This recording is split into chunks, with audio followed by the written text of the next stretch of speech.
أنت جمري نتبعتك أنت تبعري سنسن خدا سنسن خدا سنسن خدا سنسن خدا بزيحكم هيكلات سويتكم حلالات هاي كعالم قدوي بوحد قصري حتى سعيرو زراي تمسي حقد صيرو هزيري يكره نقول حبيرو بوحد قصري حتى سعيرو زراي تمسي حقد صيرو هزيري يكره نقول حبيرو هزيري ترى حجفاب حلم علو وحدها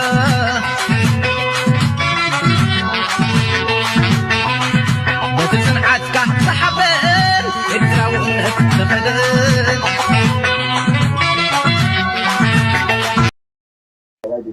as soon as possible, considering that the question. Yes, alternative to SW. Baba over Ethiopia's pursuit of access to the Taking significant steps to strengthen defense security cooperation. We are not given the free will to make decisions on our own. رئيس ودما لومروبع تدربيو كم ترخبه تي بارتي أفريقيا إثيوبيا ناب أفافيت راجم مكنيات تمرح كم زلا foreign affairs سبزي of equality and openness, transparency and inclusiveness. زلو تحبيرو وجل قطر كتتلن تقبران وعلى بريتوريا حبرة أفريقيا كتما زلام بسا 75 ميتاوية بتحت سراوي شعبية كما تركب الرجال. سلام تخطات نايز channel كما يتخونوا تصبوك تلو ناي كل تمنيتايو ناي كل جزية تمنيتايو كم توترو أبزوريا عالم مسانا بغت هاوي بتزاوار ركب زلوم زيناتات مون هيوتنا أبزلنا يو كسأل والنازخ زيناتات يحيزك غرب زفتن ساك سمعنايو ترجم زي بلو زينا أبزك قربا يدلني ولا وقا بزع زقات ما بعلم تلو بارلو مدما كابتم حيالات تبقيسنا نتي من بارنا أفريقيا ناكرنا أفريقيا بوليتيكا قطبا تاكس أولو زخل زبال كويس غريبا له بزح معباليتات له كابتا عبي سئلي نايتن عبيتي بلايرس اللوا الناس ببنا زومنا قبرنا أبتنا عدنا خلملسينا كم توترو أبتي نقبرو زلنا ناي بزعبات وفرز قبر زلو أبديتنا تلني بوغن تقراي بوغن إثيوبيا كن بزح قد اسمع بالتات له سوماليا مس إثيوبيا زلو كنتات ونحدش له سلازي لايك قبرو سبورت قبرو كسام موداتا مسايد صنحو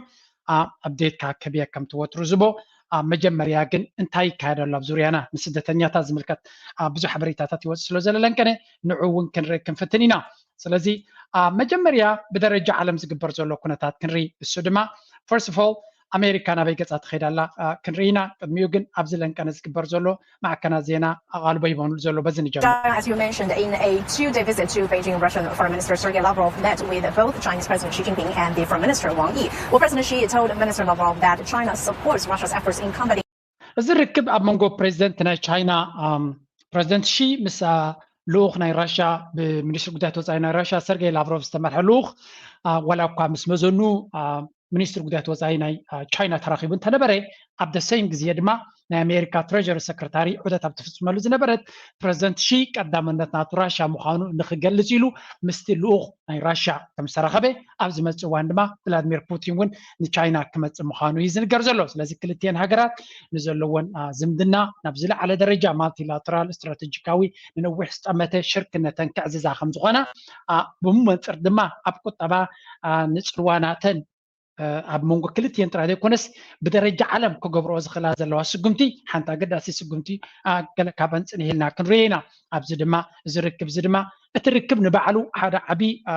نصبراق نايت زخيه زلو جيوبوليتيكا مقصاص ناي عالمنا يو امريكا انت تقبرلا مس مشاركتا كنرينا اسيا تشاينا راشان كنت يقبرالوا بخلتي مداينا رانيان كدنا مخنياتو زي ناي كلتين هاجرات ابقرنا افريقيا بقطا زرو زلو ودر سلنر زلنا terrorism and maintaining security and social stability. He then emphasized Beijing's commitment to strengthening its relationship with Moscow. And President Xi also highlighted China's willingness to enhance multilateral coordination with Russia under the framework of BRICS and the Shanghai Cooperation Organization to unite countries in. So كلتين هاجرات كلتا عبيتي وعلات اللونا بلعب لعلتا منقو انزلو زمدناتات كلتين هاجرات ቀዳማይ እቲ ብሪክስ ዝበሃል ዩኒቲ ወይ ከዓ ናይ ብሪክስ ማሕበር ብሓደ ኣለዎን ካልኣይ ድማ ሻንጋይ ኮኦፐሬሽን ዝበሃል ኣሎ እሱ ድማ ነፍሱ ዝካልእ ዓብይ ኮኦፐሬሽን እዩ ብዙሓት ሃገራት ተሳተፍቲን ክልቲአን ድማ ኣካላት ናቱ ኮይነን ኣብ ብሪክስ ብማዕረ ተሳታፍነት ኣብቲ ሻንጋይ ግን ሊትል ሞር ቻይና ዝጀመረቶ እዩ ግን ብዙሓት ሃገራት ድማ ናብኡ እናኣተዋ ይኸዳ ኣለዋ እዚ ድማ ንቁጠባ ንፀጥታ ንብዙሕ ሽርክነታት ኣማእኪሉ ዝኸይድ ዘሎ ኩነታት ኢና ንርኢ ዘለና ስለዚ ነቲ ምዕራባዊ ዓለም ዶሚኔት ዝገብሮ ዝነበረ ነቲ ናይ ባንክ ናይ IMF ወርልድ ባንክ ከምኡውን ካልኦት ኩላቶም ኦርጋናይዜሽንስ ኣብ ዙርያ ናይ ኣሜሪካን ኤውሮፓን ዝነበሩ ንዑ ንምቅያር ብኩሉ መንገዲ ናይ ስፖርት ዓውዲ ይኹን ንካልእ ዓውድታት ሙሉእ ናይ ባህሊ ናይ ህዝብታት ርክባት ቻይናውያን ገለ ካብቶም ኣብ ኣሜሪካን ኣብ ካልእ ኤውሮፓን ብብዝሒ ስኮላርሽፕ እናኸዱ ዝመሃሩ ዝነበሩ እዮም ገስወት ኣብዚ እዋን እዚ ዓበይቲ ፖለቲከኛታት ናይ ቻይና ከምኡውን መራሕቲ ደቆም ንራሻ ይሰዱ ኣለዉ እቲ ህዝቢ ንህዝቢ ዝምድናታት ንምዕዛዝ ስለዚ እቲ ሽርክነት ኣብ መንጎ እዚአን ሃገራት ዘሎ መመሊሰን የተክሮ ኣለዋ ነዛ ቪድዮ ጥራይ እናገበርኩ ከለኹ ብቪድዮ ክቀርፃ ዘይከኣልኩ ቁጠባ ናይ ቻይና ኣሜሪካ በዚ ውግእዶ ከምዝዶ ብክብዶ ብዕፅዋዶ እናበልዎ again ካብቲ ትፅቢት ወፃኢ ካብቲ ዝተገበረሉ ትፅቢት ንላዕሊ ዕቤት ክገብር ምዃኑ ተነጊሩ ሓደ ዓቢ ባንክ ናይ ኣሜሪካ ነቲ ዝነበረ ፎርካስት ነቲ ቁጠባ ናይ ቻይና ካብ 4.5 ናብ 5 ደረጃ ኣድይቦ ከም ዘሎ እዚ ድማ ሜጀር ኒውስ ኒ ቻይና ምክንያቱ ምስ ዝግበር ዘሎ ፀቕጢ ቻይና ትመውት ኣላ ቁጠባ ይለምስ ኣሎ ገለመለ ዝብል ፕሮፓጋንዳ ናይ ሚድያ ኣብ ኩንነት ከም ዘይተመስረተ ሕጂ እውን መሊሳ ቻይና ተጉላሕ ኣላ ማለት እዩ Global South for a global governance reform based on the principles of equality and openness, transparency and inclusiveness. And in a news conference on Tuesday, Wang Yi and Lavrov, both sides reaffirmed their solidarity in international affairs, including the ongoing crisis in Ukraine and Gaza. They also discussed issues about the Asia-Pacific region. And Wang Yi outlined 5 areas for building a relations with Russia, emphasized the principles of non-alignment, non-confrontation and non-targeting of third parties. He emphasized their joint opposition to hegemonism and confrontations between So እንታይና ንብል ዘለና ኣብ መንጎ ክልቲአን ሃገራት ዘሎ ዝምድና ንራሽያ ምስ ዩክሬን ትገጥሞ ዘላ ኣብ ዩክሬን ዝግበር ዘሎ ኣንጻር ኔቶ ኣንጻር ኣሜሪካ ኣንጻር ኤውሮጳ ዝግበር ዘሎ ቻይና ተመሳሳሊ ነዚ ኩነታት እዚ ብዕቱብ ከም ትሪዮን ነቲ ኩነታት ከምቲ ኤውሮጳ ዝብሎ ዘሎ ንዩክሬን ወሪራታት ጥራይ ዘይኮነስ ንድሕሪት ተመሊስና ካብ ሱር ካበይ ዝብገስ ምዃኑ ክንክል ኣለና ስለዚ እዚአን ክልቲአን ሃገራት ኣብ 5 ነጥብታት ዝተመርኮሰ ዝምድና ወይ ከዓ መትከላት ኣለዎም 5 principles ኢሎም ኣለዉ እሱ ድማ follow the strategic guidance of head of state diplomacy ስለዚ strategic guidance መራሕቲ ሃገራት ካብ ላዕሊ ንታሕቲ ዝወርድ ኩሎም እቶም ኣካላት ናይቲ መንግስቲ ድማ head of state President Xi ምስ President Putin ዝገበርዎ ዝምድና ንዑ ተኸቲሉ ዝኸይድ ማለት እዩ adhere to the principle of non-alliance, non-confrontation and non-targeting at any third party ስለዚ ኣብ ዝኾነ ይኹን non-confrontation ተጻብኦ ዘይብሉ ከም ድማ targeting any third party ንኻለ ሃገር ታርጌት ጌርካ ከተጥቅዕ ከም ዘይብልካ ነፍሲ ወከፍ ሃገር ምስ ካልእ ሃገር ልኡላዊ ዝኾነ ዝምድናታት ክገብራ ከም ዘለወን stay on the right course on a major matter of principle stay on the right course ኩሉ ግዜ ትክክለኛን ቅንዑን ዝበልካ ነገር እናገበርካ ምኻድ ማለት እዩ ናብ የማንን ፀጋምና ኣትኻ ዘይምትሕዋስ pursue win-win results through cooperation ኩሉ ግዜ ድማ ዝግበር ሽርክነታት ኩሉ ክኸስበሉ ዝኽእል እምበር zero sum ከምዚ ናይ ምዕራባዊ ዓለም ብዙሕ ግዜ ፕሬዚደንት ኢሳያስ ዝገልጾ ናይ ኣሜሪካ ኣካይዳ zero sum competition ዘይኮነ zero sum win-win cooperation ዘይኮነ ኣነ ክኸስብ ንስኻ ታሕቲ ውርድ ዝዓይነቱ በድበለለይ ክበለፀልካ ረጊፀካ ብዕለኻ ክዕወት ዝዓይነቱ ፖለቲካ ናይ ኣሜሪካ ወላ ናይ ኤውሮጳ ኩሉ ግዜ ካብ ታሪክ ተመሊስና ክንሪኦ ከለና ንኻልእ ፀቒጦም ነቲ ረብሓ ብዘይ ዝኾነ ይኹን ንዓኻ ከይሃቡ ክረብሑ ዝፍትን እዮም በንጻሩ ቻይና እንካን ሃባን ክልቴና ንኸስበሉ መንገዲ ኣብ ዝብል መትከላት ከም ተኣምንን advocate an equal orderly multipolar ከም ድማ ማዕረ ብዝኾነ ኩልና ንሳተፈሉ ንኩሉ ዓለም ዘሳትፍ ማልቲፖላር ሓደ ሓያል ዘይኮነስ ብዙሓት ሓያላት ብሓደ ኮይኖም ክነብሩሉ ዝኽእሉ ዓለም ኣብኡ ኣሚኖም ክኸዱ ከም ዝደልዩ ዝገልጽ ሓበሬታ እውን ንርኢ ኣለና and said that the two sides should promote an equal and multipolar world and both Wang and Lavrov expressed support for each other's leaders while with Wang praising President እዚ ብወገን ቻይናን ራሽያን ክኾን ከሎ ኣሜሪካ ድማ ልክዕ ቻይናን ራሽያን ክራኸቡ ከሎ ኣሜሪካ ድማ ምስ ጃፓን ተራኺባ ቀንያ እንታይ ተባሂሎም Our countries are taking significant steps to strengthen defense security cooperation for modernizing command and control structures. I'm also pleased to announce that for the first time, Japan and ባይደን ምስ መራሒ ናይ ጃፓን ኣብ ተራኺቦምሉ ዝነበሩ ኩነታት ድማ ከምቲ ወትሩ ዝብልዎ ቃና ናይ ቁጠባዊ ሽርክነት ዘይኮነ ወታደራዊ ሽርክነት ኣብቲ ሳውስ ቻይና ሲ ዝበሃል ቦታታት ሚሳይላት ዓበይቲ ሚሳይላት ከምፅኡ ምዃኖም ሓበራዊ ወታደራዊ ልምምድ ኩሉ ነገር ብወታደራዊ መንገዲ እዩ ብመንገዲ ኣሜሪካ ክኾን ከሎ ወታደራዊ መፍትሒ እዩ ኣብ ቀይ ባሕሪ ንሑቲ ህረሞ ደብድቦ ኣብ እስራኤል ንሓማስ ደብድቦ ኣብ ዩክሬን ራሻ ደብድባ ኣብ ኢራቅ ከምኡ ህረም ኣብ ሱርያ ህረም ኣብ ዝኸድዎ ብውጊ እዮም ነቲ ሽግር ክፈትሕዎ ዝፍትኑ ዘለዉ ንኩሉ ግን ብውጊ ክትፈትሖ ይትኽእልኒ ኢኻ ዲፕሎማሲ ዝበሃል ቋንቋ ክህሉ ኣለዎ ብምርድዳእ ክኸውን ክኽእል ኣሎ ስለዚ ኣብ ኩሉ ዝኸድዎ ውጊ እዮም ዝውጅ ዘለዉ ሕጂ ድማ ናይ ራሽያ ከይተዓወቱ ኣብ ዩክሬን ዘሎ ኣብ ሓደ ኣጎላጉል ኣብ ስዕረቶም ከለዉ መሊሶም ምስ ቻይና ኣፅዋራት ንቻይና ገፅካ ምንቅስቃስ ንኣውስትሬልያ ንጃፓን ንህንዲ ኣኻኺብካ ንፊሊፒን ተጠቂምካ ከም መሳርሒ ኣብኡ ድማ ሓድሽ ናይ ውግእ ምትፍናን ንምፍጣር እዩ ዝግበር ዘሎ እዚ ኣገን ዝኾነ ሽርክነት ናይ ኣሜሪካ ብዝዋን እዚ ወታደራዊ ዓይኒ ጥራይ ክረአ ዝኽእል The United States and Australia will create a network system of air, missile, and defense architecture. We're also looking forward to standing up a trilateral military exercise with Japan and the United Kingdom. And our AUKUS defense partnership with Australia and the United Kingdom is exploring how Japan can join our work in the Again, كل ቋንቋ ኣውስትሬልያ ጃፓን እና ተሓዋዊስና ወታደራዊ ልምምድ ወታደራዊ ምድላዋት ስለዚ ኩሉ ቋንቋ ናይ ኣሜሪካ ብዝዋን እዚ ዝሕዝንን ዘሰክፍን እዩ ቋንቋ ናይ ሰላም ቋንቋ ናይ ዲፕሎማሲ ቋንቋ ናይ ምርድዳእ ዝብል ቋንቋ የብሎምን ኣብቲ ስትራቴጂ ናቶም ኣብ ዝኸድዎ ክፋል ንውግን ኢቨን ነቲ ውግእ ዝግበር ዘሎ ብሰላም መንገዲ ወላ እኳ ኣብ እስራኤል ዝግበር ዘሎ እንፅጦ ከብልዎ ድሌት ከም ዘይብሎም በንፃሩ ናብ ውግእ ዝዓለመ ስትራቴጂ ወይ ከዓ ምድላዋት እቲ ዝዓበየ ጠመተ ዝወሃቦ ከም ዘሎ ኢና ንርኢ ዘለና ብመንፅሩ ድማ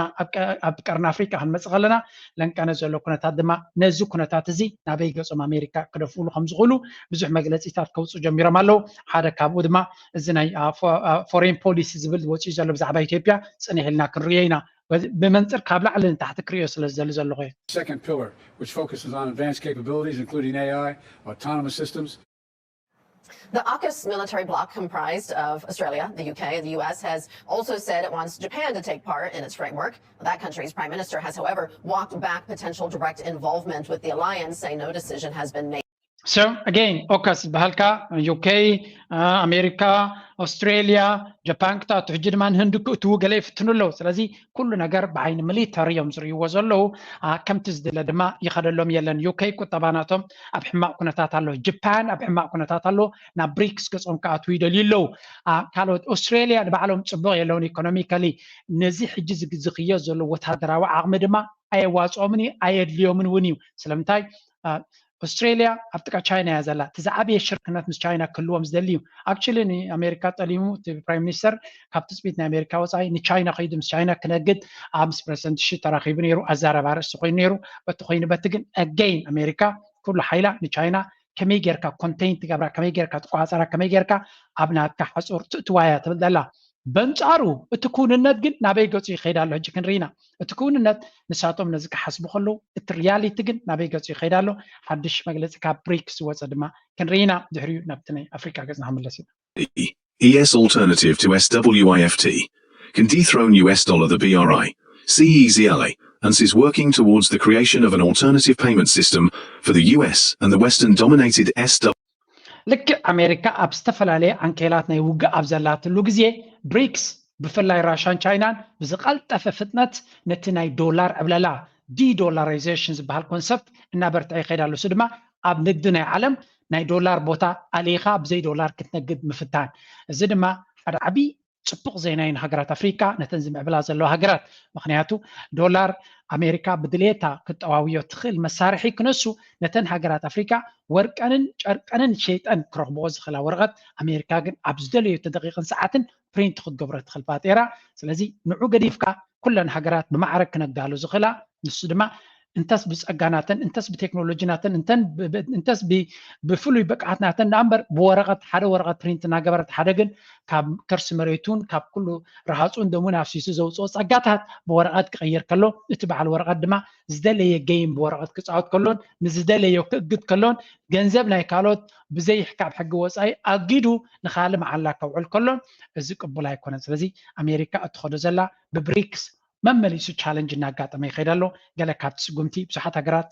ብወለንታ ዝኣትዎ ዘለዋ ድማ እዚ ዲዶላራይዜሽን ዝበሃል ዘሎ እዩ ንስማዕ የስከ ንሽተይ ኤግዛክትሊ እንታይ ዘጋጥም WIFT.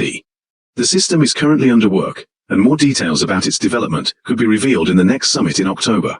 The US dollar will not be integrated into the SWIFT, alternative payment system of BRICSE. The US dollar will not be integrated into the SWIFT. بمقتل زي أمونغو هجرات ناي تشاينا راشيا بفلاي زخطلو زلوا بريكس ويون تي تشاينا كوربوريشنز بحال بغلتي وجن نزي دولار أليخا هجرات بتزلون باتيرا إن كان هبان تباهيلن كاب تزقعنات ناي دولارن كمد ما كاب كوتصر ناي دولارن ناي إيروبان وتيخا كلنا هجرات كرب حالو زخلا تشاينا دما يربحي نسو راشاون يربحي يسو مبزحت هجرات ناي عالم دما يدليو ينزي سلازي تي راشان تشاينا زخدو زلو من قدي كابتي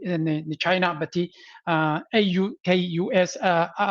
أوكس بهال حدا رنافيوني تشاينا نمتكع نراشا نمتكع زد قوملو زلو سلازي كاب كم زوتينا ني أمريكا هنسعرات خوينا بقطبان بنقدن بشركنتني بمبال نتي أنصار دولار تقبر زلو سقومتي بزلا على نهري يدفعلو اللوا زخا نتكونتاتنا أمريكا حركة زعيرة زعبي لو تناتا كون زغل تناي دولار ولالايو نعون ملاي دما بفلاي بريكس كرنسي ويدما بناي بريكس اورجانيزيشن زمحدر قطباوا كايدا ولا حدش باتيران تدي تاتاتو ابزناي مودتا ورحي 10 14 زركب اخيبانا بريكس ابا اجندا كون كم زخونن بزعبو درو بزح سرح يسرح كم زلون ابتا اخيبا يكونن كوسن اوريدي اب تكبر بزح كاب دولار وصاي نقدي امارات مس تشاينا امارات مس راشا بزي دولار ينقدالوا جبس مس تشاينا مس راشا بزي دولار ينقدالوا امونغراشان تشاينا زلو نقد بزي دولار يخونالو ايرترا مس تشاينا بزي دولار يتنقزالا برقز كاب منقس ايرترا زرحو حبريتا لنقنا هتي جنبتكم ميو مغنياتو تشاينا بستخاله متن كاب دولار وصاي نقد خد جبريات زلا مغنياتو اتجنزب مبزحت غزي اب سيركوليشن وي كاب عدت يزلو ايرترا قال بعد قالت شيء اتجنزب شعود ما كاب تشاينا تكزو سلازي سيركوليشن تقبر كله دولار ايد اليومني دولار منال بعد قدم مخزني كاب تشاينا بس تشاينا خدنقص انيكا كاب عاد انجليز وي كاب طليان كتجزو تخينكا خدتقملو مغنياتو تناي تشاينا باتيرا طليان كيتقمل سلاتغلو مغن طليان تكون جرمن تكون فرنسا تكون كاب تشاينا زغزو يبزحا كاب امريكا زغزو سلازي ناي باتيرا ناي تشاينا دحريسكا راشا مس بعد مس تشاينا تنقد الله بزح نقدلوا بليونات زغزر سعوديه مس تشاينا ግብጽ ምስ ቻይና ኢትዮጵያ ምስ ቻይና ኬንያ ምስ ቻይና እዚኦም ኩለን ሃገራት ኣብ ንግዲ ስለ ዘለዎን ባጤራ ናይ ቻይና ኣብ ስራሕ ካብ ናይ ዶላር ንላዕሊ ምስ ቻይና ስለ ዘንግደ ዘለዋ ተደላይነት ኣለዎ ራሽያ ድማ ንዑ ተጠቂማ ነዚ ኩነታት እዚ ካብቲ ናይ ዶላር ተኣሊና ካብቲ ናይ ስዊፍት ሲስተም ወሲና ካልእ ሲስተም ክምህዝ ኣለና ዝብል ካምፔይን ብዙሕ ይድፋኣሉ ኣሎ ብዙሓት ሃገራት ድማ ይስዕቦ ኣለዋ ሓደ ኔክስት ዚያ ምስ ወዳና እስከዚያ ምስ ስደተኛታት ተተሓሓዝ ምናልባት ክልተ ኣርእስታት ክበኩም የሽዑ ኣብ ቀርኒ ኣፍሪካ ክምለስ ኢና We are not given the free will to make decisions on our own mineral resources. There's always Big Brother who decides. And when you fight and say, no, we are not going to do this, they use the system to stop you.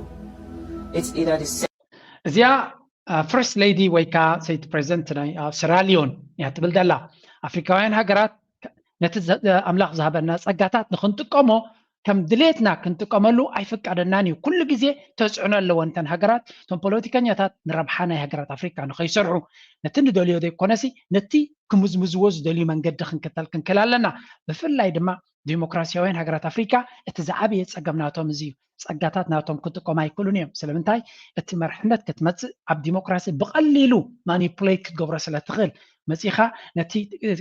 أبسلت أنزلوا مراحين نخط اليوم نيكست 4 عامات غينو 4 عامات بديمقراطيا ما قدك مرأس غينو كم زي من رأس كجبرك قليليو كنزب تلك غينو أبت بوليتيكا يتكاتتو سليا خمس بفلاي عبيت سلياتنا CIA نقلق نقلوا تكرات كم ناي راشا كم ناي فرنسا UK تلك غينو تحت كي تراخا بوحد جنزب نتي ميدياتات أصدقائك بزعباتك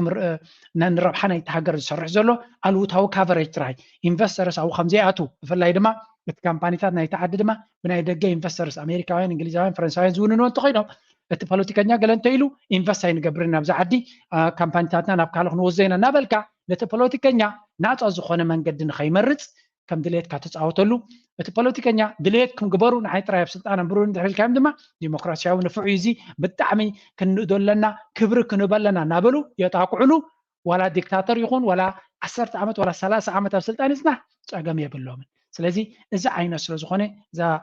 ተባዕ ኣፍሪካዊት ትብለላ ኣፍሪካውያን መራሕቲ ብዙሕ ተፅዕኖ ከም ዘለዎም ንረብሖ ሃገሮምን ህዝቦምን ክሰርሑ ከም ዘይክእሉ with the opposition and they'll be supporting the opposition against you from the back, or they cause unnecessary chaos in your country so that you are not able to even govern your own people. They will do things to make you not to be functionable. And of course, any country that don't have peace cannot develop. You have to have peace. Wow. ስለዚ እቲ መራሒ ናይቲ ሃገር አንጻር ጀም ሓያላት ሃገራት አንጻር ሃገራት እውን ኣይኮናን ሰብ ረብሓ ኮርፖሬሽንስ ንኣብነት ኣብ ኣፍሪካ ኣሜሪካ ባይደን ኮፍ ኢሉ ንኤርትራ ከምዚ ክገብራየ ወይ ንኢትዮጵያ ከምዚ ክገብራየ ክብል ግዜ የብሉን ብዛዕባ ኣፍሪካ ኣይሓስብን እዩ እቲ ዴስክ ኣሎ ሓደ ጨንፈር ኣሎ ፎሬን ፖሊሲ ዝበሃል ናይ ኣፍሪካ ዝግደስ እዚ ጨንፈር እዚ ኢፌክቲቭሊ መን እዩ ዘመሓድሮ ወይ ብድሕሪ መጋረጃ እተን መዝመስቲ ትካላት ኣብ ኣፍሪካ ዝረብሓ ዘለዋ ንሳተን ብናተን ሎቢ ግሩፕ ገይሮን ነቲ ፖሊሲ ኣብ ቀርኒ ኣፍሪካ ዝወፅእ ኣብ ኣፍሪካ ዝወፅእ ሙሉእ ብሙሉእ ዝቋፀሮ ወሰን እየን ስለዚ እቲ መንግስቲ ወይ እቲ መንግስታዊ ኣካል ኣብቲ ኦፊስ እያ ዝሰርሕ ዘሎ ብድሕሪ መጋረጃ ዘመሓድርዎ ሶም እዮም ስለዚ እቲ መንግስቲ ኣብ መወዳእታ ውግእ ወይ ገለ ምስ ተባርዒ ዝፈልጥ እምበር ነቲ ምዕዳራ ናይቲ ኦፊስ መንግስቲ ትሰርሕ ተኮይንካ ወይ ኣብ ቤት ፅሕፈት ትሰርሕ ነርካ ትፈልጦ ኢኻ እዚ ምክንያቱ ኣብ ኮርፖሬሽን ክሰርሕ ከለና ንኣብነት ኣነ ኣብ ፋይናንስ ክሰርሕ ከለኹ ዕዳጋ ናይ ዩኬ ናይ ግሪክ ናይ ቱርኪ ናይ ራሻ ናይ ዱባይ ገለ ዝነበረ ብራንችስ ናይታ ካምፓኒ ኣነ ከም ፋይናንስ ሪስፖንሲቢሊቲ ናተይ ነይሩ እቲ ዓቢ ቦስ ኣይፈልጦን እዩ ነገራት እዚ ከመይ ይኸይድ ኣሎ ትቁጠባ ኣነ እቲ ቁፅርታት ምስ ኣከብኩ ናብቲ ሓላፊየ ይሕልፎ እቲ ድማ ናይ ብራዚል ዲ ናይ ገለ ናይ ላቲን ኣሜሪካ ድማ ኣኪቡ እቲ ሓደ ናይ ቻይና ኣኪቡ እቲ ሓደ ናይ ኤሮጳ ኣኪቡ እቲ ሓደ ናይ ሰሜን ኤሮጳ ናይ ደቡብ ኣሜሪካ ምስ ተኣከበ ሽዑ ነቲ ዓቢ ስእሊ ዝርኢ ፀገም ኣብ ናይ ኣፍሪካ እንተሎ ኮይኑ ሽዑ እንታይ ኣጋጢሙ እዚ ኢሉ ብኣይዲ በቶም ማናጀርስ ገይሩ ክቋፅሮ ይጅምር እንድሕሪ ንሱ ከምዘይርዮ ፀገም ጌርካ ትኸይድ ተለኻ ግን ሓባቢእካ ትኸይድ ተለኻ ቁፅርታት እውን ስለዘየለ ሪፖርት ዝኸውን ክፈልጦ እውን ኣይክእልኒ ፀገም ኣብ ኮርፖሬሽንስ ግን ብዓይኑ ሕሳብ ክትሪኦ ከለኻ እንተኮይኑ እዚ ቁፅሪ ጎዲሉ ክብል ይኽእል እቲ ማናጀር ኣብ ኣሜሪካን ቁፅርታት ዝከታተልዎ የብሎምን ስለዚ እቶም ኮርፖሬሽንስ ኩሉ ፅቡቅ ኣሎ እንተኢሎም ሞ ወይ ሓደ ውግእ ከምዚ ናይ ትግራይ ወይ ገለ እንተዘይተላዓኢሉ ከይግደስ ክእል ኤርትራ ተኣጊዳ 10 ዓመት maybe they don't care ፈልጦ ይኩሉን እዮም ክትዛረብ ትኽእል ኢኻ ከተብል ትኽእል ኢኻ ግን ኣብቲ ላዕሊ ክፋል ከይበፅሕ ይኽእል እዩ ምናልባት ኣብቲ ላዕለዋይ ደረጃ 2018 ምስ ኮነ እንታይ ኣጋጢሙ ክብሉ ይኽእሉ እዮም ከምዚ ዓቢ ምቅያር ናይቲ ከባቢ ምስ መፀ ስለዚ እንታይ ኢና ንብል ዘለና መራሕቲ ናይ ኣፍሪካ ብፍላይ ከም ዲሞክራሲያውያን ሃገራት ሓያል ዲሞክራሲ ሓያል ቁጠባ እንተዘይብልካ ብቐሊሉ ማኒፕሌት ክገብሩ ይኽእሉ ዝደለይዎ እናደለዩ ንሳቶም ዝደልይዎ መራሒ ከም ሓደ ፃድቕ ገይሮም ክቕርቦ ይደልዩ ነቲ ህዝቢ ከገልግል ዝኽእል ጥዑይ መራሒ ግን ምስቲ ረብሓናቶምን ምዝመዛናቶም ዘይከይቱ ኮይኑ ሰይጣናዊ ሕማቕ ባርባራዊ መንግስቲ ምዃኑ ክእለ ከም ዘለዎ ኩሉ ረብሓ ከም ዘይረክብ ብሚድያ ገይሮም ሽሙ የበላሽዎ ብሚድያ እንተተበላሽዮ ኣብ ዲሞክራሲ ድማ ክቕፅል ኣይክእልን እዩ ስለዚ ጥንቃቐ የድልየና እቲ ዲሞክራሲ ገለመለ ገለ ክብሉ ከለዉ ስለምንታይ እዮም ዝደጋግሞ እንተሪልና ረብሓ ስለ ዘለዎም እዩ እዚኣ ኩሉ ሰብ ከስተውዕለላ ክኽእል ኣለዎ ሕጂ እዛ ቪድዮ እዚኣ ኣብ ካልእ ግዜ እውን ከምፃልኩም ክፍትን እየ ብዙሕ ግዜ ክደግመያ it's a very very powerful message. Before you talk about development, I'll give you a simple example about Sierra Leone. Every mining company that is in Sierra Leone today is owned by a foreigner. Every mining company. If it's not the Chinese, it's the American, it's the British. Our electricity, Bubuna, is run by the British. And we still don't have light. We're looking for light, electricity. If you don't have electricity, how can you talk about education? How can you talk about health facility? So ኣብነት ናይ ስራ ሊዮን ትባላ ኩሉ እቲ ናይ ዕደና ካምፓኒታት ወይ ናይ ኣሜሪካ እዩ ወይ ናይ ቻይና እዩ ወይ ናይ ብሪጣንያ እዩ እዚኦም ዝቋፀሩካ ተኮይኖም ኣንፃሮም ፖሊሲ ክትወስድ ተደሊኻ ነታ ትደልያ ዘለኻ ኤሌክትሪክ ድዩ ካልእ ፀጋታት ድዩ ኣታዊታትካ ኩሉ ክዓፅሩካ ይኽእሉ ስለዚ ናፅነት ኣለና ኢና ንብል እምበር ናፅነት የብልናን ዘስምዕ ድምፂ ዘረባያ ትዛረብ ዘላ ንቐፅል ኣብ ሩዋንዳ ክንሰግር ኢና ድሕሪኡ ናብ ቀርኒ ኣፍሪካ ሶማልያ ናብ ኬንያ ከይድሎ መራሒ ናይ ሶማልያ ናብ ክንሰግር ኢና እዚኣ ስምዕዋ on Africa Live. Ethan, the two governments are talking about spring, which is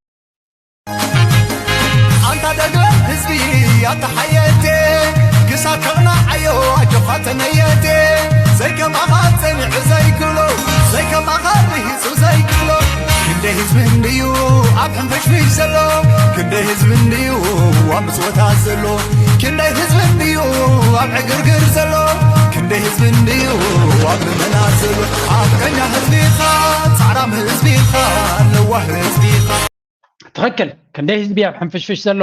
ولا حنت توسقاي بالله لك أنا تزال لو كنت تجلس بالاستدار في كاب سعيد برهان مسمى سنينا. Thank you for joining us here on Africa Live. Ethan, the two governments are talking about spring, which is basically this month and the start of May. How prepared is Rwanda to receive the migrants, Ethan?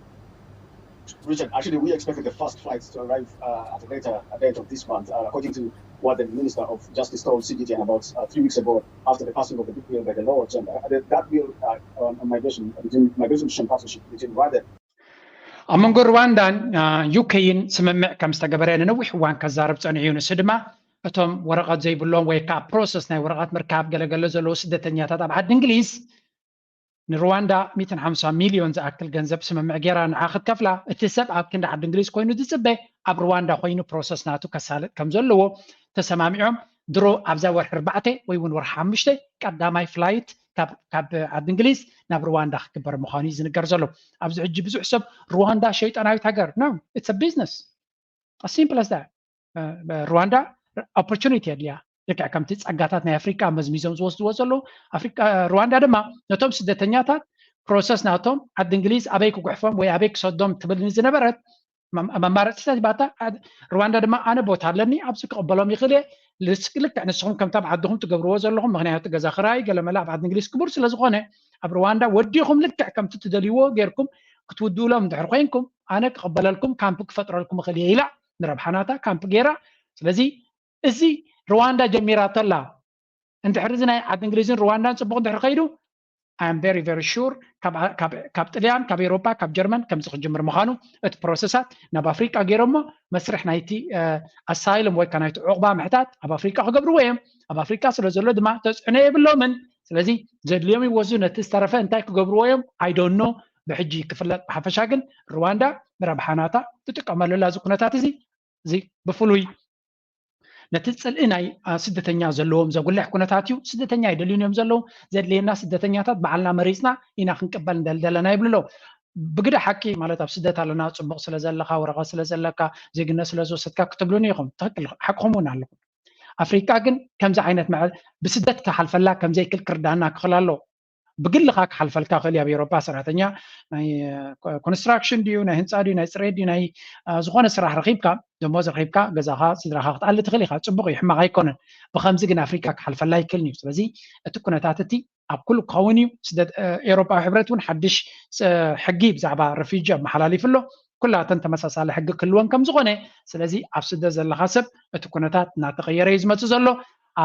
دارغا اب كل ناب كل ناتسجاجر زخيزلو يكم عبد الإنجليز درو أبز قرباوان جميرهم بزح سدتنيا ورقة دي وسده أب مسرح زلو وسيدهم تسكيمهم ناب أفريقيا خمس ويم ناب رواندا إزاي بقول دحرقيدو نستوى سنة إزاي بقول دحرقيدو رجس أنيا سويسرلاند رقم أخذ جبريا أنا زعما تلا سويس بوتات راح تدل زلا نسوم كجمروا هاي دلونيهم كيكسوسو عبد الإنجليز سجيراتو ده عبد الإنجليز صعيبة نتو ورقة زي بلهم نرواندا خسدديا وين خال بوتا مسكال هاجر مسكينة دي مسكالة سمامية كم بخد جبريا هاجرات أفريقيا ما كلهم ويل كم قبلين سلمتاي رب حاصل زلو أتاوس لزلو بوتا نشتي كم فتيرو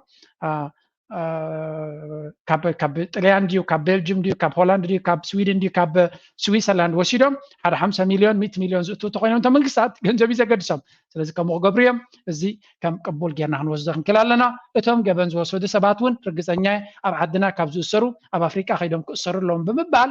እስር ቤት ውን ክካረዩ ምዃኖም ሃገራት ኤውሮፓ ብኡ ገይሮም ድማ ንድሕሪት ከይትምለስ ስለዝደልዩ ሰብ ኣብ መወዳእታ ተሓታትነት ውን ክህልዎ ስለዘይክእል ብርግፅ ክፈልጥዎ ስለዘይክእሉ ኣብኡ ጉሒፎምካ ጠጠው ውን ክብሉ ይኽእሉ እዮም ስለዚ ናይ ስደት ግዜ እናሓፀረ እናኸፈን እዩ ዝምለስ ዘሎ ከመይ ጌርካ ንዓድኻ ትሓስብ ናይ ነፍስ ወከፍና ቻሌንጅ ጌርኩም ወሰድዎ ኣብ ካልእ ግዜ ነዛ ናይ ሩዋንዳ እናተኸታተልኩ ከቕርበልኩም ክፍትነ ፕሊስ ላይ ግበሩ ሰፖርት ግበሩ እዚኣ ሓንቲ ካብተን ኣዛረብታ ርእሳ ዘለያ ንስገር ሕጂ ናብ ዞባና ክምለስ ኢና መጀመርያ ኣብ መንጎ ሶማልያን ኢትዮጵያን ዘሎ ጉዳይ እስከንርኢ Somalia's President Hassan Sheikh Mohamud is scheduled to hold a crucial meeting with his Kenyan counterpart William Ruto in Nairobi on Thursday. This high-level meeting comes as confirmed by Kenyan officials to the Eastleigh Voice and aims to address the So, Abdiwanazi, President of Somalia, Mzanu, President of Kenya, Nakharahab, Nab Nairobi, Ati Komzolo, Ati Agenda, we Alamana Terkabdema, እቲ ኣብ መንጎ ኢትዮጵያን ኣብ መንጎ ሶማልያን ዝኸዩ ዘሎ ረስኒ ናይ ናብ ወገ ገፁ እውን ዘተንብህ ኣካይዳ ወይ ከዓ ወጥሪ ኬንያ ካብ ነዊሕ እዋን ክሽምግል ፀኒሓ እያ ግን መመለሲ እቲ ኩነታት በቲ ሓደ ዓበስካያ በቲ ሓደ ይወፅእ በቲ ተበልካያ በቲ ይወፅእ ስለ ዘሎ እዚ ኩነታት እዚ ሕጂ ኬንያ ሓደ ዓቢ ዴሌጌሽን ኣብ ዝሓለፈ እዋን ንዝክረቱ ኮይና ኣብይ ኣሕመድ እውን ምስ ዊልያም ሩቶ ነዊሕ ተራኺቡ ከም ዝነበረን ኣብቲ ግዜ ርክቡ ድማ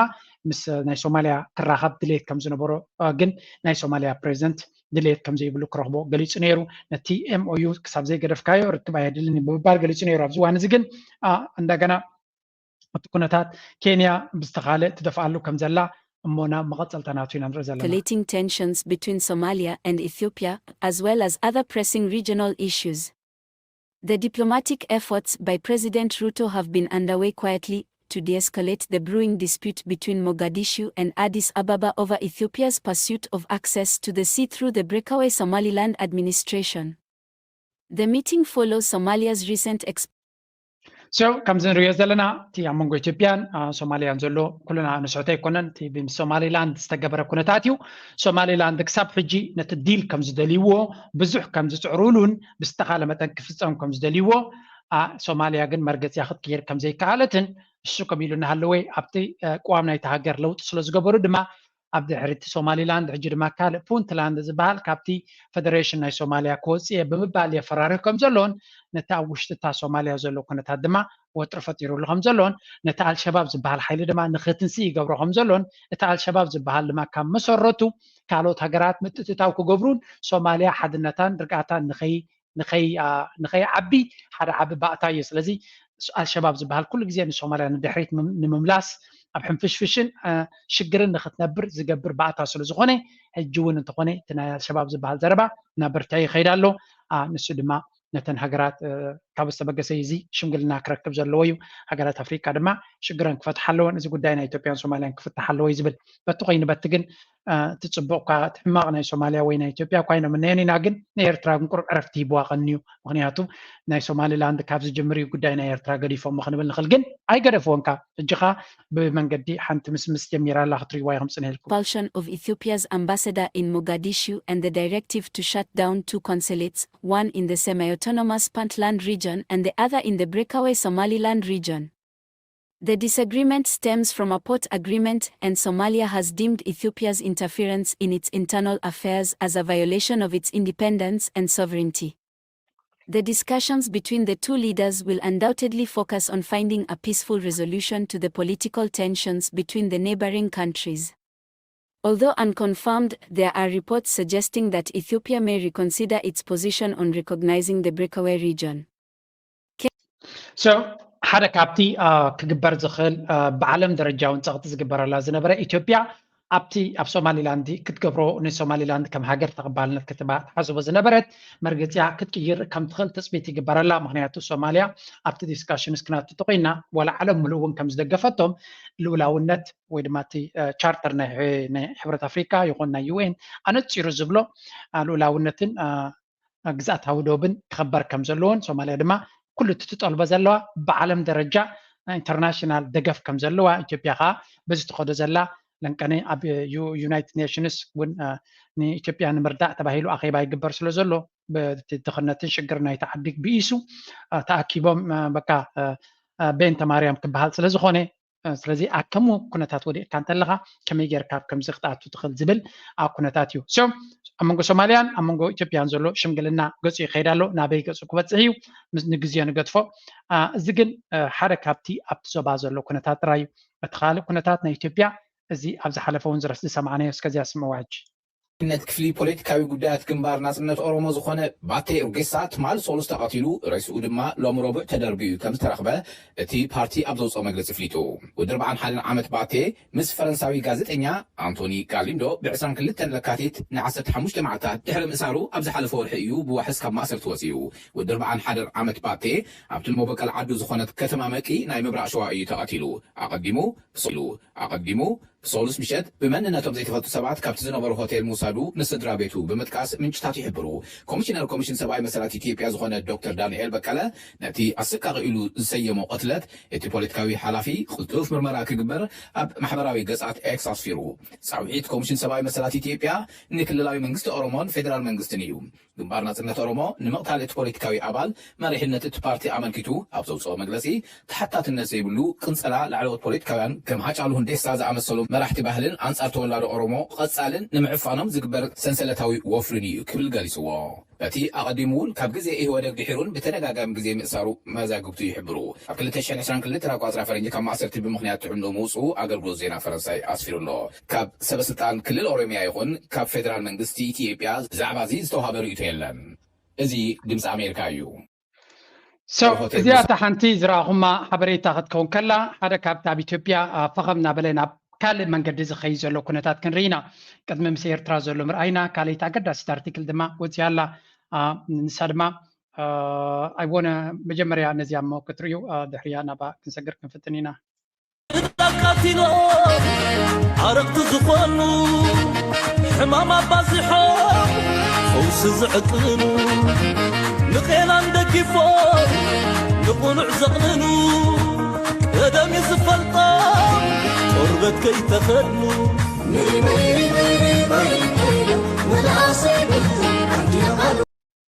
አፍሪካ ኢትዮጵያ ናብ ኣፋፌት ዳግመ ምክንያት ተምራሕ ከም ዘላ ፎሬን ኣፌርስ ጸብጺቡ ዘይጭበጥ ሕልሚ ኣብዪ ኣሕመድን ኢድኣታውነት ዓረብ ኤሚሬትስን ቅልውላው ቀርኒ ኣፍሪካ ይጋድም ምህላው እቲ ማዕኸን ዜና ሓቢሩ መሓሪ ሰሎምን ዝርዝር ኣዳሊሎም ድሕሪ ዝውዕል ኩናት እቲ ዝኸፍአ ደም ፍሳስ ዝተራየሉ ኩናት ይብሉ ተንተንቲ ፖለቲካ ነቲ ቅድሚ 18 ወርሒ ኣብ ፕሪቶርያ ብዝተነበረ ክታም ሰላም ዝተኸንበተ ዝመስል ፈኸምታ ድጉሉ ኩናት ጽንተት ትግራይ ድርኮይት ኩናት ረጊጻ ሓዊ ጥፋት 3 እቶን ትስሕን ዘላ ኢትዮጵያ ኣብ ልዕሊ ትግራይ ዝወልዕ እቶን ዘሎን ወራር ጽንተት ስዒቡ በቐሊሉ ዝፍወስ ዘይመስል መርዘን ሒዝዋሎም ኢትዮጵያ እዚ ኣርቲክል እዚኣ ኣብ ፎሬን ፖሊሲ ወፂኣ ነይራ ብመን እያ ተጻሒፋ ሓደ ዓበይቲ ፌዞ ናይ ትግራይ ወይ ናይ ህወሓት ዝነበረ ኣሌክስ ደዋልድ በሃል እዩ again ኣብቲ ኩናት እቲ ኣብ ጎኒ ህወሓት ኮይኑ ነዊሕ ዝፀሓፈ እዩ ሕጂ ድማ ነቲ ውድቀት ናይ ኢትዮጵያ ብተደጋጋሚ ዝዕድም ዘሎ እዩ ግን ኣብ ኩንነት ናይ ኢትዮጵያ ዝተመርኮሰ እዩ ድማ ንስማዓዮ ስጥራ ኣይኮነን ኢኮኖሚስት ብዙሓት ካልኦት ኣርቲክልስ እውን ኣብ ተመሳሳሊ መዕለቢ ይበፅሑ ስለ ዘለዉ ዳግም ናብ ኣፈፌት ኣብ ዝበለ ፎሬን ኣፌርስ ሒዝዎ ዝውፅእ አንቀጽ ናብ ኣፈፌት እንታይ ኢሉ ዝሓትት እኳ ኣይክህሉን ኣሸበሸብ ግን ኣብ ኣፈፌት ዳግመ ኩናት ከም ዘላ ይዝረድም ኣብ ትግራይ ኣምሓራን ኦሮምያን ዘሎ ሰብ ዝበልዕ ወታደራዊ ረስኒ ከይኣክል ሓዊ መረባ ካብ ሓደ ምስ ጎረባብቲ ረመፅቲ ፀሓተለላ እዩ ድማ ዝብል እቲ ኣሌክስ ደዋልን ሙሉጌታ ገብረ ህይወትን ዝሕተምዎ አንቀጽ ምስ ጎረቤት ሃገረ ሶማልያ ብጎባዒና ክትጣመት ዝቐነይት ኢትዮጵያ ኣብዪ ኣሕመድ ምስቲ ኣብ ፅንተት ትግራይ ኣብ ጎኑ ዝውዕለ መልካዊ ስርዓት ኢሳያስ እውን ኣፍንጩ ነፊሑ ከም ዝቐነየ ዝነግር መንግስታት ግብፂ ስዑድ ዓረብን ቱርክን ንዕጡቃት ኤርትራ ሶማልያን ሱዳንን ከም ዝድግፋ ኩሉ ቁፅሪ ሓደ ሓለቓ መንግስቲ ኢትዮጵያ ዝኾነት ዓረብ ኤምሬትስ እውን መቐበሊት እምኒ ወንጭፍ ኣብዪ ኣሕመድ ብምዃን ዞባ ቀርኒ ኣፍሪካ ደበና ኩናት ውክልና ከንፅላልዎም ምክንያት እናኾና እዩ ነይሩ ኣብ መሓቐቂ ጎነፃዊ መንገዲ ተቐርቂዓ ፀጋታታ ክተባርዕ ኣብ ቅንያት ሲመቱ ነይሩ ኣብዪ ኣሕመድ ኢትዮጵያ ካብቲ ዝተሰነገቱ ቋቁራ መሲቱ ከውፃ ኣብ ዓበይቲ ህዝባዊ መድረኻት ቃል እንተኣቶ እኳ ከፋፊልካ ግዛ ዝብል ዝተሓበ ካርዲ መዚዙ ከም ስትራቴጂ ኣብ ግብሪ ብምዋል ነቶም ዝነበሩ ውልዶታት ጥፋት ዓይኖም ክሖም ክግብሉ ገይርዎም ይብሉ ሙሉጌታን ደዋልን ኣብ ሰብሳቦም ልዕሊ 1 ሚልዮን ደቂ ኣሳነት 2.4 ሚልዮን ህዝባ ኢደ ተኸብቲ ዘቋምቱ ማዕጾ ቤታ ኣእዳው ድርቂን ዘንኳሕኩሑ ትግራይ እቶም ኣብዪ ኣሕመድ መሬታን ንዋታን ክዘምቱ ናይ ሓሶት ቃላት እዩ ኣብ ዓውዳ ዘስፈሮም ዕጡቃት ፋኖም ውዕሊ ፕሪቶርያን ተሳለጥ ኣይተወከልናን ተካሒድና ብዝብል ምኽኒት ነፍጠልዒሎም ይዋግኡ እዮም ኣለዉ እዚኣ ሓንቲ እያ ነዚኣ ምስ ምንታይ ከተሓዛ ኢለ እስከዚያ ስምዖ ሕጂ እቲ ጉዳይ እንታይ ይመስለካ ኣብ ከምዚ ዝኣምሰሉ ሃገራት ጀኖሳይድ ዓብዪ ኢነርጂ ይኾኖም እሞ ጀኖሳይድ ተዘይፍጸመሎም ነይሩ ንብዙሕ ዓመት ዝወስደሎም ነገር ኣብ ሓፂር መዓልቲ ተኣምራት ገይሮም ይወፁ ሩዋንዳ ሕዚ በፂሓቶ ዘላ ዓመት ጀኖሳይድ የምነየሎምን ኣነ ተዘይፍጸመሎም ምሐሸኒ ግን እቲ ጀኖሳይድ እንታይ ገይሮም ጀኖሳይድ ተዘይፍጸም በቲ ዝነበሮ መካይዳ 50 ዓመት ክበፅሐሎም እዩ ዝነበረ ይብል ኢኮኖሚስት ኣብ 15 ዓመት በፂሖሞ እንታይ ጠቒምዎም ሞቢላይዝ ኮይኖም በቃ ካብዚ ዝገር እዚ ክንወፅእ ንኽእል ከምዚልና ስልጡናት ተኮይና ኢና ከምዚልና እንተማዕቢልና ኢና ኢሎም ንሕና እውን ጀኖሳይድ ከም ታሪክ ብዘመነ ጀኖሳይድ ዝበፅሐና ትፈልጥዎ ኢኹም ብድሕሪኡ ግን ኣበይ ከም ዘለና ርኢና ክንብል ንኽእል ኣለና እስራኤል እኮ ከምኡ ኢሎም እዮም ተመስሪቶም ካብ ፍቑድ ዓድታት ተዋፃፂኦም እስራኤልን ክምስርቱ ኣነ ገልጊለ ታሪካን ክነግሩኻ ሳይንቲስትስ መፅኦም ፈቐዱስ ብቋንቋ ክራድኡ ይኽእሉን كنقرأ في مدن ካብ መጀመርያ እቲ ጀኖሳይድ ኢሉ ዝዛረቦ ዘሎ ካበይ ዝመፀ ምዃኑ ትዘረባ ክንጥንቀቕ ክንክል ኣለና ምክንያቱ ጀኖሳይድ ስለዘጋጠመካ ትምዕብል ማለት ወይ ናብ ላዕሊ ትመፅእ ማለት ኣይኮነን ሓደ እቲ ጀኖሳይድ ኣጋጢሙ ዶ የጋጠመን ብሓደ ኢንዲፐንደንት ኦርጋናይዜሽን ዝተፀኒዑ ዝተወደ ነገር የለን ብዙሕ ግዜ ታቃል ይጥቀሙለ በንጻሩ ግን ሩዋንዳ ምናልባት እቲ ህልቂት ምስ ኣጋጠሞም ካብኡ ተማሂሮም ጠቕላላ ድሕሪ ውግእ ከካይድ የብሉን ብምባል ቆሪፆም ስለዝተበገሱ ይትለውጡ መፂዎም ኣብዚ ንሰምዖ ዘለና ግን ካብ ቀዳማይ ውግእ ከይተማሃርካ ንኻል ውግእ ምድላው እየተዘጋጁ ናቸው ምሽጎች እየሰሩ ነው እንዳባጉና ሽራይ አካባቢ አድገውሩ የሚባል አካባቢ ለጦርነት ሰውንም በተለያየ መልክ ወጣቱን እየሰበሰቡት ነው ሊያዋጉት ስለዚህ ይሄ ህዝቡ አውቆ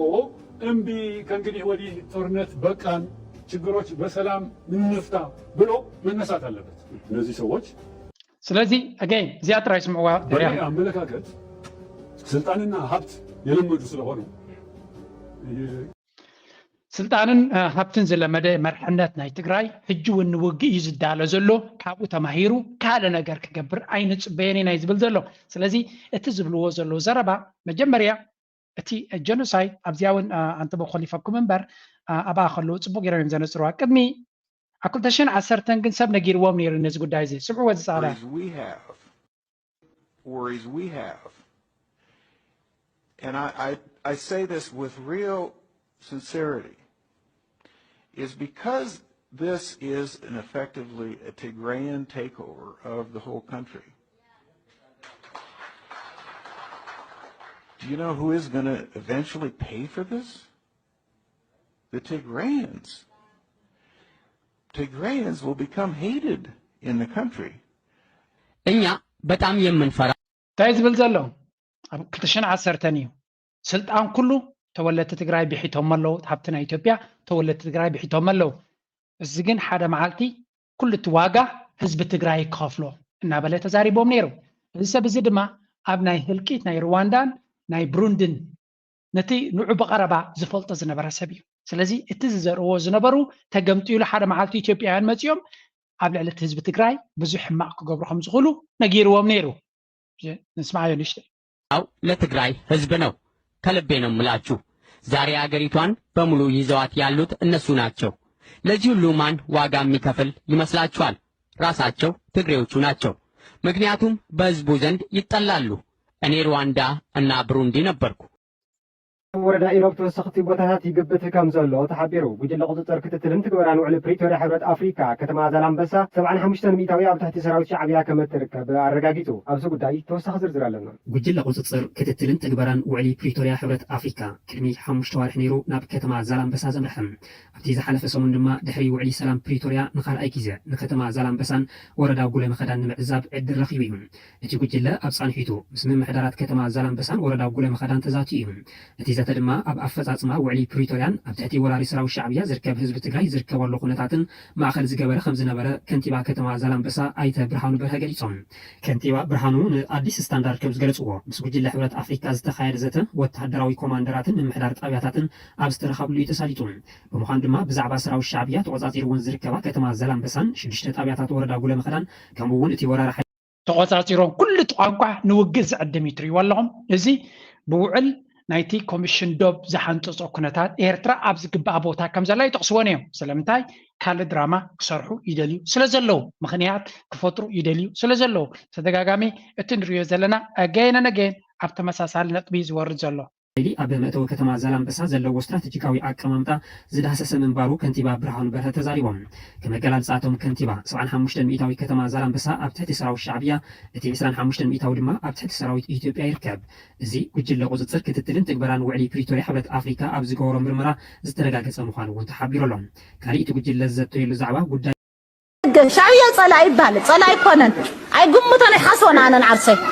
ፀላእቲ ንሳቶም እዮም ዘለውና يحردنا له بقوتن كارا بحاطيرو تكلوا انا معراو لونا فوقات صريحه هذا اكل كنا مصينا وفوقات يصرح له تسبوت لي شوط اليوم نيرم تسمينا عليه شوط اليوم نيرم ما يصرح نيرم عاوزين ما تنقل فوقات هزونا تدفنا سنة تدفنا بوتا يوم جزاوته وجج يبلا لهم مرارة حنا يمعران صرحوا ولو بير خودهم ويحوط له كم من تقاويلهم مسلم محدار عدقات ركب سلسلة حنطاط اليوم زي سو نخواقع داي منقص اللي متصراي زبل لمبر خد صار يفلط ميتهم لياو حد انا انت سريعي ستفلطنيا تسرنيا منقص جن لا كينات تملسنا كينات حوي ولا على هزنا ስለዚህ ብዙሕ ናዘር ምጥፋእ ተኻይዱ ባይዘው ትግራይ ብትፒኤልኤፍ ላይ ሓለፈ 30 ዓመት ከዚ ትዘረ ምጥፋእ ኢሎም ለውግዕዎ ኣለውን ናያቶም እዩ ትዕፅዋ ኢሎም ለውግዕዎ ኣለውን ከዚና ንፈልጠልና ለከስ ለኤርትራውን ለ30 ዓመት ዓፅዮም እዮም እስራኤል ገለ ዓመት ዕፅዋ ክትኮን ገይሮም እዮም ምስና ኣውሮፓ ሃገራት እና ኣሜሪካ ሃገራት ብምቅርራብ ትፒኤልኤፍ ኤርትራ ዕፅዋ ክትኮን ገይርዋ እዩ ዕፅዋ ኢሎም ለዋግዕ ኣለዉ እሶም ዝሰርሕዎ ሴራብ ካልእ እዩ ህግደፍ ወይ ፖሊሲ ይቕይር ወይ ህግደፍ ክቕየር ክኽእል ኣለዎ ናትና ዓቕሚ ድርብስ ስለ ዝኾነ ዓቕሚ ዘለዎም ሃገራት ክሕግዙና ብዙሕ ተንቀሳቂስና ኢና ፃዕሪ ጌርና ኢና ገጣሚ ኮይኑ ኣሜሪካ ተወሰነ ሓጊዞምና Thank you, Mr. President. We are all here very glad that we've been welcomed to Washington. A moment ago you said that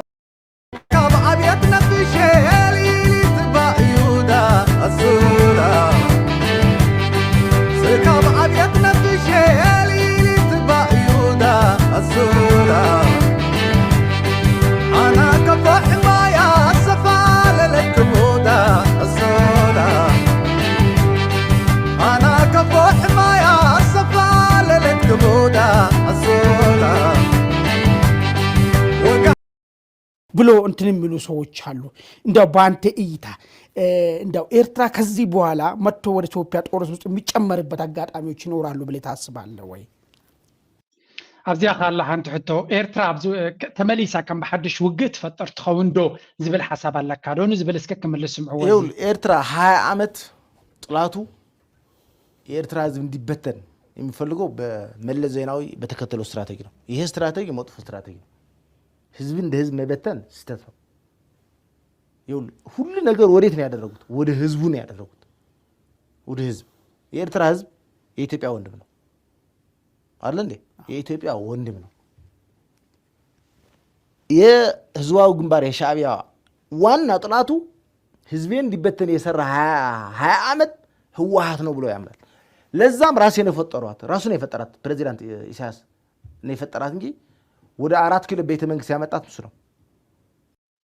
ኣብዚ ነበረትሉ ጣዕም ሰላም ደስተማቀርናሉ ጊዜ እዩ ልምዓት ዝተጀመረሉ ጊዜ እዩ ጽርግያታት ዝተሰርሐሉ ሆስፒታላት ዝተሰርሐሉ ኣባይቲ ሽዑ ኣብ ጊዜ ዘባንዴራ እዚአን ተሰሪሐን ማለት እንዳ ኮርያ ገለገለልና ንጽውዓ ማለት ዘባን ዓብ ፀገም ናይ ታሪኽን ናይ ኪሮስ ናይ ብሓቂ ብዙሕ ፀገማት ከም ዘሎ ብኤቪደንስ ገይሮም እዮም እዛ ባንዴራ ዓይነይቲ ባንዴራ ይዛረብ ዘሎ ንዑ ትራየ ዘላ ብሓንጎሉ ዘላ ባንዴራ እታ ሕጂ ዘላ ባንዴራ ናይ ኤርትራ ትራየ ዘላ እምበርታ ንሱ ዝዛረበላ ዘሎ ተኸዲንዋ ዘሎ ባንዴራ ምስቲ እሱ ዝብሎ ዘሎ ዘረባ እንዳ ኮርያሲ 95-96 ዝተሰርሐን ዝተገብረንሲ ብዛዕባ እንታይ ዝዛረብ ዘሎ በት ኤኒዌይ ባልኹም እውን ትፈልጥዎ ኢኹም እዚ ነገር እዚ ንመለስ ኣብቲ ታሪክና ቨሪ ኢምፖርታንት ነገር ክንሰሚዕና ሕጂ ዝምልከት እቲ ቀንዲ ፀገም ናይ ሻዕብያ ፀገም ዝፀንሐ ባህሊ ኣለዎም ታሪክ ናይ ሃባሪ እምበር ናይ ውልቀ ሰብ ታሪክ የሎን ዝብሉ ኣባሃል ኣሎ ኣነ ብጣዕሚ ዝቃወሙ ማለት ሕጂ ንእሽተይ ክሰብርዎ ይፍትኑ ኣለዉ እዚኦም ዛንታታት ትገድሊ ባስ ምክንያቱም ዘዋፅኦም ኣይኮነን ዘዋፅኦም ስለ ዘይኮነ ተገዲዶም ይኣትዉ ኣለዉ ኢሳያስ ባሉ ክጽፍ ኣለዎ ፕሬዚዳንት ኢሳያስ ማለት እሱ ክጅምር ኣለዎ ካብኡ ድር ጀሚሩ እዩ ካልኦት ዝወፁ ክንደይ ሰባት ይመፁ ክጽፉ ይመልሶም ክንደይ ይኸዱ ይመልሶም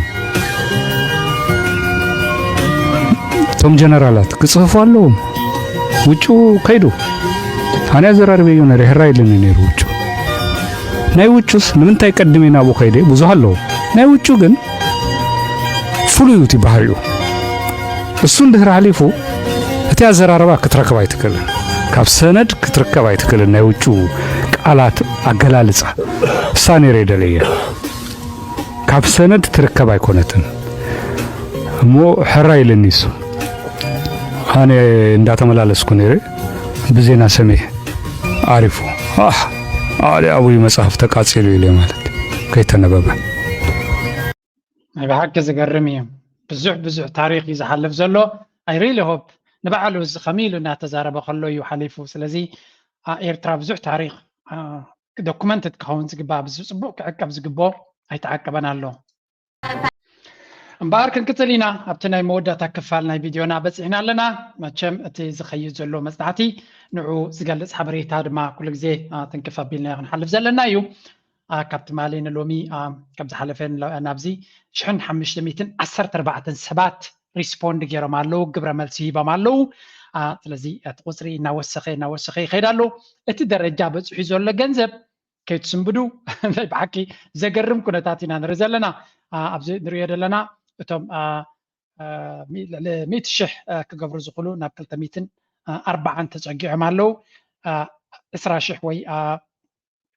5 شح كقبر زقلو wait there is something missing here sometimes تا software كم قال تقبريات قطرتات سكيب تقبريا 5 شح سكيب جرات تلابزا 5 شح كم زلو ابقمتتو 5 شح زبلو كندي كوينا مالو 445 سبات 10 شح زبلو 500 سبات ل 500 10 سبات كالوت ونسلو زلو بتاعتي كما 10 شح 5 شح نابلي خيدالو اتي قطري ابزوانزي بدحان بفاي باكسل فايل كريكم يبزي سلازغلل نزي رايو so ابزوانزي ابي تبتحلو if we go here كم تري وزلهم ترجع almost 600 مليون دولار زتمن جنزب كواتا كم زخل فليتنا لنا مالت يبزوانزي 68 مليون دولار سينا نرزلنا سلازي بحفشا اتقطر دماتري واللهم اذا فايل هجي زريكم زلغو اقدم ابيلك قد مزاحجي ادتري وص انا حكم صبصب قطا كابتي فايل نريو زلنا يزي اتي حدا كريو انا حكو جن اقدم ابيله انا اخو ميله قد مغزي زغرب كوينيرو سلازي اجين اتحساب ان قصلن نبزحن يخيد كم زلو 68 مليون مالت كاب شحن 515 سبات زمصت رايو سلازي ابزي نريو زلنا فلوي ነገር ተለ ድማ ሚሊዮን ኢንቨስት ክገብሩ ዝኽእሉ ክልተ ሰባት ሓቢሮም ኣለዉ ስለዚ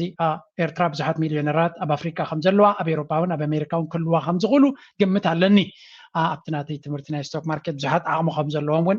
ምሶም ክራኸብ ከለኹ ስለ ዝሕብሩኒ ዝነበሩ ብዙሕ ዓቕሚ ዘለዎ ሕብረተሰብ ከም ዘለና ክንፈልጥ ክንክእል ኣለና እዚኦም መሊሶም ዘለዉ ኣዝዮም ውሑዳት ካብ ባሕሪ ብጨልፋ ኢና ንዛረብ ዘለና ካብ ባሕሪ ብጨልፋ ብዙሕ ህዝቢ ኣለና ብዙሕ ዓቕሚ ኣሎ እዚ ድማ መበገሲ ሓሳብ እዩ ስለዚ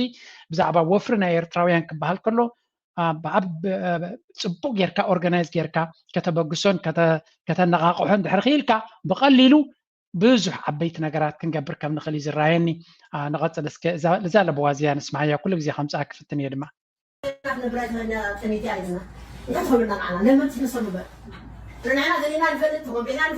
لمينا نفلت يقولنا خذ مسألة كل شيء عم زفير وتسأل عليه مسافر من نادر نيم خذ لا ليش إحنا نقول قبل كنا نسرع في عنا بيحصل لنا عنا غير مكان أنت عارف يا جماعة الله نقدر ميت من الحين تجاي لنا يوم نقدر ميت من هيزل لنا مكاننا ودينا هنا حاجاتنا توديه حسننا توديه سلام وديه هذا ما حد يقول ميتاتهم شغلة نعم هذا اللي حد يذكر أول ذا سلوا ذكر دقهم صدرهم حزام عدهم قاتل دقهم عدهم أبقى بحرامتي ما نمزغل أن نزلوا حمص أبقى بحرام حسوك والعود دقوا ذاقوا يوم كترفوا دقوا ذاقوا يوم كترفوا يعني زي على بوازيا كان درباي اللي يعني بتخكل زاد اللي زلوا سب من البعض قبله من الصباح تخيل قبله من الصباح تدي تخيلوا جن كل سب بلاناتون عدو قصون خملس سدات كبيد مخانون أبزوان زدما أوروبا يكون كلا عالم سدتنياتات دلوات كم زي كونون التزبالة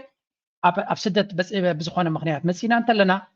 استوعينا كنكيدا لنا نعدنا نملسلو أنت استرنيفنا أنت وفرق نقبر أنت كنسرح تحن ولا نابكال أنت بالك ناب أفريقيا قصك خطة متولد خل مدرج جن واني زي سلزي التقط طبعا عالم أوروبا بخطبات رادي كرش ዓብ ዓውደ ውግእ ክኸውን ከም ዝኽእል እውን ብፍላይ ትኔቶን ኤውሮጳን ዝኸዩ ዘሎ ብዙሕ ቪድዮታት ትገብረልኩም ኣለኹ ስለዚ እቲ ኩነታት ናበይ ገፁ ይኸይድ ኣሎ ርኢና ኣስተውዒልና ዝድሊ ስጉምትታት ክንወስድ ክንክእል ኣለና ኣብዚ ዓመት እዚኣ ድማ ገለ ተበግሶታት ንገብረሉ ዋላ ንእሽተይ እውን እንተኾነ ተበግሶ ክንገብር ኢና ብዙሓት ትፅሕፉለይ ኣለኹም ዛዕባ እዚ ናይ ወፍሪ ኣጆኹም ብሓደ ኮይና ኢና ክንገብሮ ንኽእል ኩሉ ሰብ ድማ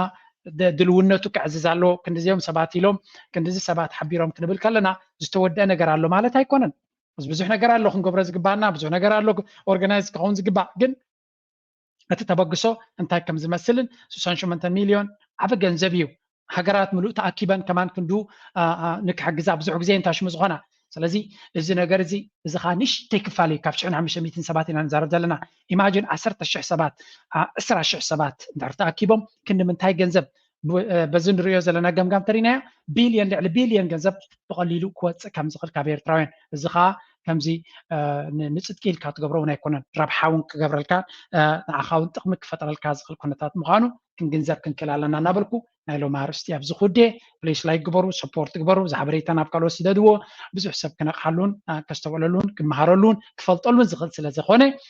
ናትኩም ደገፍ ናትኩም ሰፖርት ነዚ ቻነል ድማ ከም ወትሩ እናፀዋዕኩ መዝያ ኣገዳሲት ለበዋ ክገድፈ ሕብረተሰብና ንክቕየር ነፍሲ ወከፍና ክንክተሎ ዘለና ካብ ኤስያውያን ብፍላይ ካብ ቻይናውያንን ህንዳውያንን ክንመሃሮ ዘለና እዩ እዚኦም ሕብረተሰብ እዚኦም ነፍሲ ወከፍ ሳንቲም ኣብዘይ ቦታ ኣይትወድቕን እያ ዘየድልዮም መጋየፂ ኣይገዝኡን እዮም ገንዘቦም ብኣገባብ ይሕዝዎ